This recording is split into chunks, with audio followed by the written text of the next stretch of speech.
Welcome to study for learn. আজকে আমি তোমাদের সাথে ক্লাস 9-এর একটা গুরুত্বপূর্ণ ইতিহাসের প্রশ্ন নিয়ে আলোচনা করব। তোমরা থাম্বনেল দেখে আশা করি বুঝতেই পেরে গেছো প্রশ্নটা, তাও চলো তোমাদের সাথে পুরো প্রশ্ন সহ উত্তরটা সোজাভাবে আলোচনা করছি। দেখো, প্রশ্নটা হলো রাশিয়া অভিযানে নেপোলিয়নের ব্যর্থতার কারণ কী ছিল। তো এখানে এই প্রশ্নটা কিভাবে গুছিয়ে লিখবে চলো দেখে নেওয়া যাক। প্রথমে পয়েন্ট দেখো আছে ভূমিকা, এখানে কি লেখা আছে দেখে নাও। নেপোলিয়ন 24শে জুন 1812 খ্রিস্টাব্দে প্রায় 6.5 লক্ষ সৈন্য নিয়ে রাশিয়া অভিযান করেন, কিন্তু ভাগ্যের নির্মম পরিহাসে মাত্র 30 থেকে 50,000 সৈন্য বিরাট অপমানের বোঝা ও ব্যর্থতার গ্লানি নিয়ে তাকে দেশে ফিরে আসতে হয়। এখানে কি বলা হয়েছে দেখো, নেপোলিয়ন রাশিয়া অভিযানে গেছিল, তার কারণ কি ছিল? রাশিয়াকে সে নিজের কবজায় আনতে চেয়েছিল, তাই তো। কিন্তু সেখানে তার বিশাল সেনাবাহিনী মানে দক্ষ সেনাবাহিনী নিয়ে গেছিল, প্রায় 6.5 লক্ষ সেনা ছিল ওই বাহিনীতে। তো সেখানে অভিযান করার পরও এই নেপোলিয়ন কিন্তু সেখানে যুদ্ধে জয়লাভ করতে পারেনি। তার একটা পরিসংখ্যান ঐতিহাসিকরা দিয়েছে, যেটা হলো 6 লক্ষ সেনার মধ্যে মাত্র 30 থেকে 50,000 সেনাই কিন্তু ফিরে এসেছিল। এর মধ্যে দিয়ে নেপোলিয়নের ব্যর্থতার পরিচয় ঘটে। তো এই ব্যর্থতার কারণ কি ছিল চলো সেগুলোই সুন্দরভাবে পয়েন্টের ভিত্তিতে আলোচনা করে নেওয়া যাক। পরের পয়েন্ট আছে দেখো, রাশিয়া অভিযানে নেপোলিয়নের ব্যর্থতার কারণ। এখানে কি লেখা আছে দেখে নাও। রাশিয়ার যুদ্ধে নেপোলিয়নের বাহিনীর পরাজয় ও ব্যর্থতার বিভিন্ন কারণ ছিল। এই কারণগুলি এক একটা করে আলোচনা করে নেওয়া যাক। দেখো, প্রথমেই আছে পয়েন্ট নেপোলিয়নের দম্ভ। দম্ভ মানে কি? দম্ভ মানে অহংকার, মনে রাখবে। এখানে কি বলা হয়েছে দেখে নাও। সীমাহীন দম্ভ নেপোলিয়নের বাস্তব বোধ নষ্ট করে দেয়।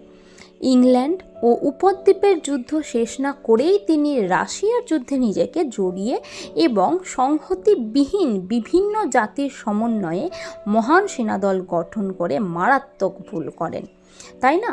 মানে দেখবে অহংকারের বশবর্তী হয়ে গেছিলেন নেপোলিয়ন। কেন কি আমিই শ্রেষ্ঠ, নিজেকে এটাই মনে করে নিয়েছিলেন।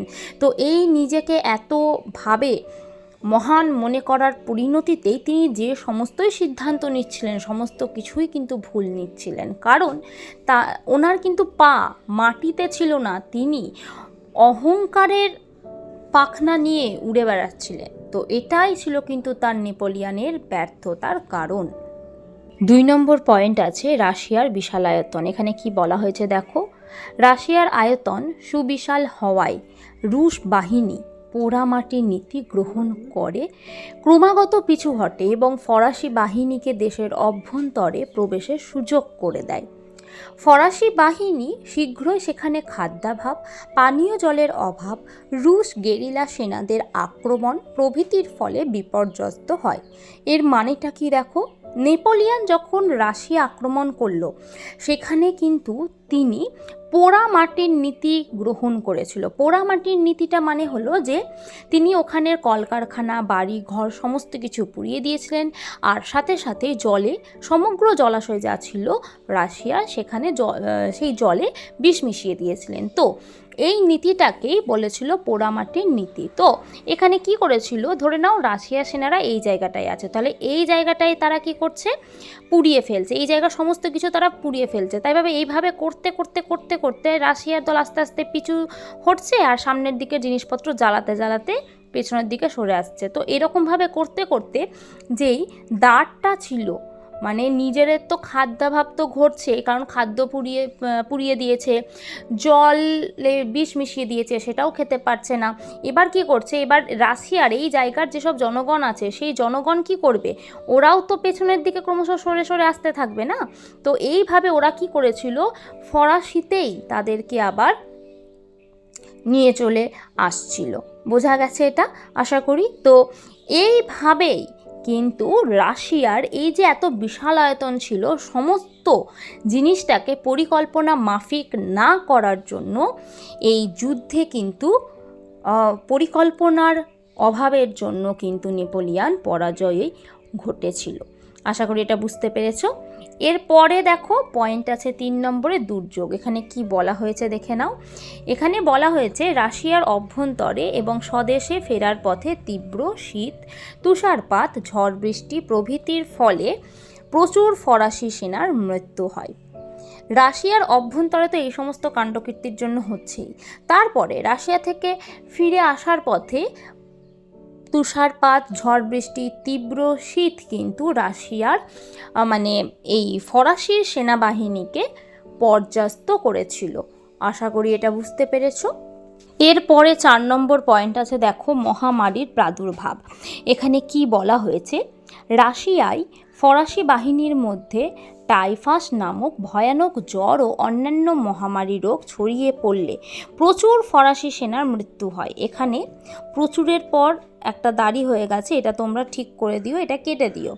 তো এখানে কি বলতে চাওয়া হয়েছে দেখো, যে রাশিয়ার মধ্যে একটা যেরকম ভয়ানক রোগ আমাদের কিছুদিন আগেই দেখা গেছিল ভারত সহ সারা বিশ্বে, করোনা, সেরকমই একটা ভয়াবহ একটা জ্বর, যেটা কিনা টাইফাস নাম, তো ওটা ছড়িয়ে পড়েছিল। তো এর ফলে ফরাসি সেনার মৃত্যু ঘটে, এটা বুঝতে পেরেছো। এরপরে দেখো 5 নম্বর পয়েন্ট আছে রুশবাসীর উদ্যোগ। এখানে কি লেখা আছে দেখে নাও। রুশ ঔপন্যাসিক লিও টলস্টয় রাশিয়ায় ফরাসিদের পরাজয়ের যাবতীয় কৃতিত্ব দিয়েছেন। তাহলে রুশ ঔপন্যাসিক লিও টলস্টয় তিনি রাশিয়ায় ফরাসিরা যে গিয়ে যুদ্ধ করেছিল তার জন্য, যে তারা পরাজিত হয়েছিল তার জন্যই কিন্তু তিনি বলেছেন যে রাশিয়ায় ফরাসিদের পরাজয়ের যাবতীয় কৃতিত্ব দিয়েছেন রাশিয়ার সাধারণ মানুষের সংগ্রামী মানসিকতাকে। কেন এটা বলেছে দেখে নাও। দেখো, রুশে কিন্তু ওখানে গিয়ে পোড়ামাটির নীতি ঘোষণা করে সমস্ত জায়গাকে কিন্তু আগুনে পুড়িয়ে দিয়েছে, প্লাস জলভাগকেও কিন্তু ওরা ছাড়েনি, ওরা সেখানেও জলে বিষ মিশিয়ে দিয়েছে। এবার এর মতো পর্যায়ে যারা রুশের অধিবাসী ছিল তাদের তো ভেঙে পড়ার কথা, তাই না? কারণ খাদ্য নেই, জল নেই, তারা থাকবে কোথায়, বাসস্থান নেই, কোনো কিছু নেই। এই মতো পর্যায়ে রুশবাসী কিন্তু মানসিক দিক থেকে প্রচণ্ড শক্ত ছিলেন। এবার শক্ত না হলে কিন্তু তারা কখনোই সেখান থেকে ওই ফরাসি বাহিনীকে পর্যাস্ত করার কথা ভাবতে পারতেন না, এটাই বলা হয়েছে। তো দেখো তারপর লাইন কি লেখা আছে, ফরাসিদের বিরুদ্ধে তাদের সক্রিয়তা নেপোলিয়নের পরাজয় অসম্ভাবী করে তোলে। তার মানে কি হচ্ছে, তাদের কঠোর মানসিকতা হয়ে গেছিল, যে তারা মানসিক দিক থেকে প্রস্তুত ছিল যে আমাদের যখন এরকম করেছে তাহলে আমরাও কিন্তু চুপ করে ভেঙে পড়ব না, আমরাও কিন্তু এর তীব্র প্রতিবাদ, তীব্র বা চূড়ান্ত পর্যায়ে দেখে ছাড়ব। তো এই সংগ্রামী মানসিকতার জন্যই কিন্তু এই রুশবাসীর উদ্যোগে ফরাসি বাহিনীর পরাজয় ঘটেছিল। আশা করি তোমরা এই পয়েন্টগুলো বুঝতে পেরেছো। আর আজকের এই আলোচনা তোমাদের ভালো লেগেছে, যদি ভিডিওটা ভালো লাগে do like, share and subscribe this channel. আর পাশে থাকা নোটিফিকেশান বেল আইকনটি অবশ্যই প্রেস করে দিও, যাতে করে আমার পরবর্তী সমস্ত ভিডিও তোমাদের কাছে সঠিক সময়ে পৌঁছে যায়। ধন্যবাদ।